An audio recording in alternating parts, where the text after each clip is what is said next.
کشمیر کا کوئی پروگرام ہو کشمیریوں کا تو اس میں گلگت بلتستان کے لوگ بھی شامل ہوں، اور اگر اسی طرح گلگت بلتستان کے لوگ کوئی پروگرام کریں تو اس میں کشمیر اور جموں کے لوگ اور دیگر علاقوں کے لوگ لداخ وغیرہ کے سب شامل، یہ ہونا چاہیے تھا نا.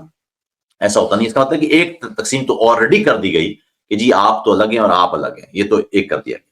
دوسرا یہ کہ پھر اس کے اندر بھی جو مذاہب کا معاملہ ہے اس کو یکسر فراموش کر دینا اور صرف کسی ایک مذہب سے جڑ جانا، یہ انتہائی خوفناک بات ہے. آپ کو یاد ہونا چاہیے کہ 1990 تک تقریباً جو کشمیر کی آزادی کی تحریک تھی وہ ایک سیکولر تحریک تھی. اس کے اندر تمام مذاہب کے لوگ موجود تھے. تمام مذاہب کے لوگوں میں یہ احساس موجود تھا کہ ان کی ریاست کو غلام بنایا گیا ہے. وہ آدھا حصہ اس کا پاکستان نے رکھ لیا ہے، آدھا حصہ اس کا ہندوستان نے رکھ لیا ہے، اور وہ یہ سمجھتے تھے وہاں لوگ کہ یہ جو تقسیم ہے یہ پاکستان آدھے اور آدھے کی، اس کو ختم ہونا چاہیے، اور ساتھ ہی اس پر جو قبضہ ہے دونوں ریاستوں کا وہ بھی ختم ہونا چاہیے. ایک جنرل پرسپشن تھا وہاں. گلگت بلتستان تو ایک خاص طریقے سے الگ کر ہی دیا گیا تھا، لیکن جو باقی ماندہ کشمیر تھا یا جموں تھا، جموں اور کشمیر کا پورا علاقہ تھا، وہاں یہ ایک سوچ موجود تھی. پھر اس میں پاکستان کی جانب سے مذہبی عنصر شامل کیا گیا. پاکستان کی جانب سے ہی یہ مجاہدین کی بڑھوتی اور اس کو اسلامی رنگ دینا، اسلامی ٹچ دے کے اس میں جو ہندو تھے، جو سکھ تھے اور جو مسیح تھے اور جو بدھسٹ تھے ان کو الگ کر دیا گیا، اور صرف مسلمانوں کا مسئلہ اس کو بنا دیا گیا. مسلمانوں کا مسئلہ بننے کا نقصان یہ ہوا کہ اس تحریک میں سے جو دیگر مذاہب کے لوگ تھے وہ نکل گئے، وہ دور ہوتے چلے گئے اس سے، اور باقی بچ گئے صرف مسلمان. اور پھر اس مسلمانوں کے اندر بھی انہوں نے جو سیکولر لوگ تھے، جو ترقی پسند لوگ تھے، ان کو مارا. یہ مجاہدین کے ہاتھوں وہ بھی مروائے گئے. اس طرح اس پوری تحریک کو، جو پورا آزادی کی تحریک تھی، ایک قوم کی تحریک تھی، اس کو مسلمانوں کی آزادی کی تحریک میں تبدیل کر دیا گیا. اب اگر ایسے میں جو ہماری پروگریسو آرگنائزیشنز ہیں اگر وہ بھی انکلوسیو راستہ چھوڑ دیں تو نقصان کس کا ہوگا سب سے زیادہ؟ پاکستان کی مثال نوجوانوں آپ کے سامنے ہے. پاکستان جب بنا تھا تو کہا یہ گیا تھا یہ اقلیتوں کا ملک ہے، بلکہ 1946 کے کیبنٹ مشن میں سکھوں کو بھی کہا گیا تھا جناح صاحب کی طرف سے کہ آپ پاکستان کو جوائن کریں، کیونکہ ہندوستان میں تو ہندو اکثریت ہوگی، پاکستان ہے نا وہ جو اقلیتوں کا ملک، تو پاکستان میں آپ کے حقوق اور آپ کی ریاست اور آپ کی شناخت اس کی حفاظت ہوگی. یہاں یہ تھا کہ جو ہندو ہیں وہ ہندو رہیں گے، جو کرسچنز ہیں وہ کرسچنز رہیں گے، جو مسلمان ہیں وہ مسلمان رہیں گے. اور بقول جناح صاحب کے آگے ایک وقت آئے گا کہ یہاں نہ ہندو رہیں گے، نہ مسیح رہیں گے، نہ مسلمان رہیں گے، بلکہ سب پاکستانی ہوں گے. یہ ویژن تھا. لیکن آگے چل کے ہوا کیا کہ 1949 میں قرارداد مقاصد طے کر کے پاکستان میں پہلی تقسیم ڈالی گئی. یعنی ہم پاکستانی صرف وہ ہوں گے جو مسلمان ہوں گے. پاکستان کا ریاستی ڈھانچہ تبدیل کیا گیا. پاکستان میں مذہب وہ جو اسلامی ٹچ ہے وہ وہاں لایا گیا. اس کا نقصان یہ ہوا کہ پاکستان میں دیگر مذاہب کے لوگ وہ دھیرے دھیرے ریاست سے دور ہوتے چلے گئے. پھر یہاں پر بھی بات نہیں رکی. ہماری قومی شناخت جو مختلف اقوام کے جوڑ سے پیدا ہو رہی تھی، یعنی مختلف اقوام اپنی اپنی تاریخی ثقافتوں کے ساتھ پاکستان کی ریاست کا حصہ بنے تھے. ان میں بلوچ بھی شامل تھے.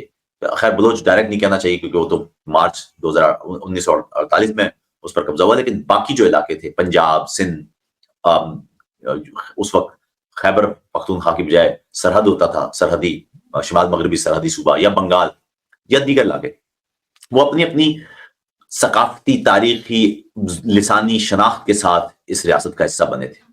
وہ لسانی اور تاریخی شناخت بھی ہم سے چھیننے کی کوشش کی گئی اور کہا گیا کہ جی اب بنگالی بھی نہیں ہوگا، اب پنجابی بھی نہیں ہوگا، اب سندھی بھی نہیں ہوگا، اب سب پاکستانی ہوں گے. اس کا نقصان یہ ہوا کہ صدیوں کی تاریخ کو الگ کر کے ایک نئی تاریخ بنانے کی کوشش کی گئی، اور اس کا بنیادی جو رزلٹ تھا 1971 کی صورت میں بنگال کے ہم سے الگ ہونے کی صورت میں نکلا، کیونکہ وہ بنیادی معاہدے کی بات کر رہے تھے جو معاہدہ 1940 میں قرارداد پاکستان کی صورت میں طے پایا تھا.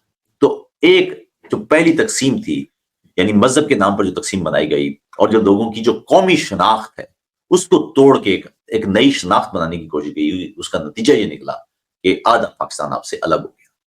جو باقی ماندہ پاکستان تھا اس میں آپ نے اب مسلمان کے اندر پھر احمدی مسلمان اور غیر احمدی مسلمان والی ایک نئی ایک چیز شروع کی. جو اس کا مطلب ہے کہ پھر آپ نے احمدیوں کو اپنے اندر سے نکالا اور کہا جی یہ مسلمان نہیں ہے. اس کے بعد یہ چلا ہی تھا تو آپ کے ہاں دیواروں پر کافر کافر، شیعہ کافر کے نعرے بھی لگنا شروع ہو گئے. یعنی آپ نے ایک راستہ کھول دیا کہ آپ جس وقت چاہیں شیعوں کو بھی اسلام سے نکالنے کی کوشش کریں اور آگے جا کے فلاں مسلک کے لوگوں کو بھی نکالنا شروع کر دیں. تو یہ چلتا رہے گا سسٹم.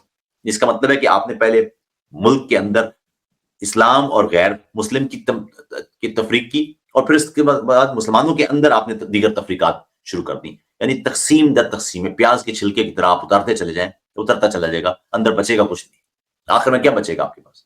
اس کا مطلب پھر یہ نکلا نتیجہ کہ آپ کے وہاں مذہبی شدت پسندی کے ساتھ ساتھ مسلکی شدت پسندی بھی پیدا ہونا شروع ہو گئی، مساجد پر قبضے شروع ہو گئے، اور اس کا نتیجہ پھر ہم نے یہ بھی دیکھا کہ پاکستان میں دہشت گردی کی ایک شدید لہر میں کوئی لاکھ آدمی بشمول 15-20 ہزار فوجی وہ پھر جان سے ہاتھ دھو بیٹھے۔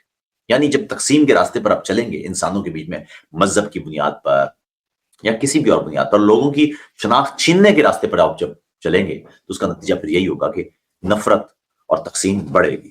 میری رائے میں کشمیر میں یہ غلطی ریپیٹ نہیں ہونا چاہیے۔ کشمیر کے جو سوچنے والے لوگ ہیں انہیں سوچنا چاہیے کہ کسی بھی صورت آپ کی جو خاص طور پر پروگریسو آرگنائزیشنز ہیں وہ کسی بھی صورت ایسے کسی بھی رویے کی حوصلہ افزائی نہ کریں جو اسلامی ٹچ پر مبنی ہو اور جو یہ سمجھتا ہو کہ کوئی ایک مذہب ہے یا کوئی ایک مسلک ہے یا کوئی ایک نظریہ ہے وہ اس پورے خطے کی نمائندگی کر سکتا ہے۔ کشمیر یا کا جو خطہ ہے اس پر بسنے والے کشمیری وہ تو تمام مذاہب سے تعلق رکھتے ہیں۔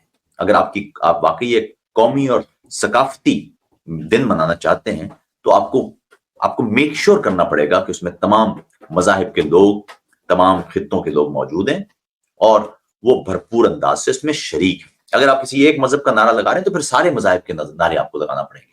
اگر آپ کسی ایک مذہب کا گیت گا رہے ہیں تو پھر سارے مذاہب کے گیت آپ کو گانا پڑیں گے۔ دوسری صورت میں آپ کوشش کریں کہ اپنی قومی ثقافتی چیزیں جو سب کو جوڑتی ہیں وہ آپ اس میں شامل کریں۔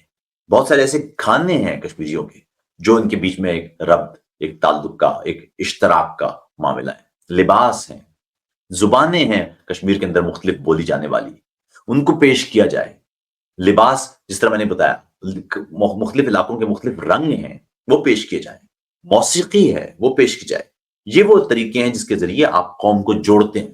دوسری راستہ یہ ہے کہ آپ تقسیم کی طرف چلے جائیں اور آپ کہیں گے جی ہم اس کی بات کر رہے ہیں، اس کی بات نہیں کر رہے ہیں، تو جو اس کی بات کر رہے ہیں اس کی بات کے اندر پھر یہ ہوگا کہ اس کی بات کر رہے ہیں تو اس کے اندر اس کی بات کر رہے ہیں اور اس کی بات نہیں کر رہے ہیں، اور پھر اس کا کوئی حتمی آپ کو ٹھہراؤ نہیں ملے گا یا پڑاؤ نہیں ملے گا، آپ ٹوٹ پھوٹ کا شکار ہی رہیں گے۔ تو میری ذاتی رائے میں نہ صرف یہاں پر کشمیریوں بلکہ دیگر اقوام کے لوگوں سے بھی جب آپ اپنی قوم کا ذکر کریں تو خیال رکھیں کہ اس قوم میں اب وہ ماضی کی طرح یا 5000 سال پرانا والا معاملہ نہیں کہ ایک علاقے میں ایک ہی مذہب اور ایک ہی نظریے کے لوگ رہتے ہیں۔ اب ہر علاقے میں مختلف نظریات کے لوگ رہتے ہیں۔ سندھ کے لوگوں کو مثال کے طور پر یاد رکھنا چاہیے کہ جتنے وہ سندھی ہیں نا شاید ان سے زیادہ ہیں سندھ کے ہندو، وہ سندھی ہیں، وہ اپنے کلچر سے اور اپنی تاریخ سے آپ سے شاید زیادہ جڑے ہوئے ہیں۔ ایسے میں آپ انہیں اپنے جسم سے الگ کرنے کی کوشش کریں تو ظلم کریں گے۔